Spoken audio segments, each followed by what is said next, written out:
সাল্লাল্লাহু আলাইহি ওয়াসাল্লাম এমন মানুষ ছিলেন যে তিনি একটা বাগানে ঢুকেছেন, একটা উট দৌড়ে তার কাছে চলে এসেছে, এসে গায়ের সাথে বুকের সাথে গাটা লাগিয়ে রেখেছে। নবী সাল্লাল্লাহু আলাইহি ওয়াসাল্লাম আদর করছেন, হাদিস স্পষ্ট সহিহ, নবীজি আদর করছেন এবং বলছেন, জানো উটটা আমাকে কি অভিযোগ করলো? উটটা আমাকে তার মালিকের বিরুদ্ধে অভিযোগ করলো, তার মালিক তাকে কষ্ট দেয়। এই উটটা পর্যন্ত, একটা অবলা প্রাণী পর্যন্ত আমাদের নবীকে আপন মনে করছেন, ছুটে চলে আসছেন, আমার কষ্ট হচ্ছে, আমাকে ধরেন। চিন্তা করতে পারেন? সুবহানাল্লাহ। নবী সাল্লাল্লাহু আলাইহি ওয়াসাল্লাম যখন মসজিদ নববী নির্মাণ করেছেন, ওখানে একটা খুঁটি ছিল, এটা অনেকেই জানেন, খুঁটি ছিল। যখন মিম্বর এসেছে, মিম্বর, তখন তিনি মিম্বরে দাঁড়িয়ে বয়ান করা, খুতবা দেওয়া শুরু করেছেন।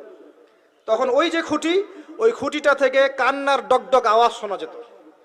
ওই জড়বস্তু পর্যন্ত মুহাম্মদ সাল্লাল্লাহু আলাইহি ওয়াসাল্লামকে আপন মনে করতেন।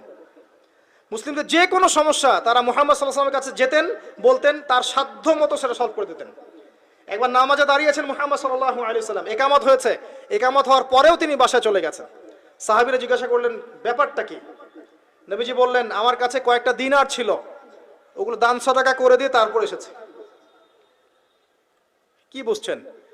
কিছু মানুষ এসেছে, জীর্ণ শীর্ণ, খাবার নাই, কাপড় নাই, নবীজিকে বলছেন, নবীজি সাল্লাল্লাহু আলাইহি ওয়াসাল্লাম, আমরা এই সমস্যায় আছি।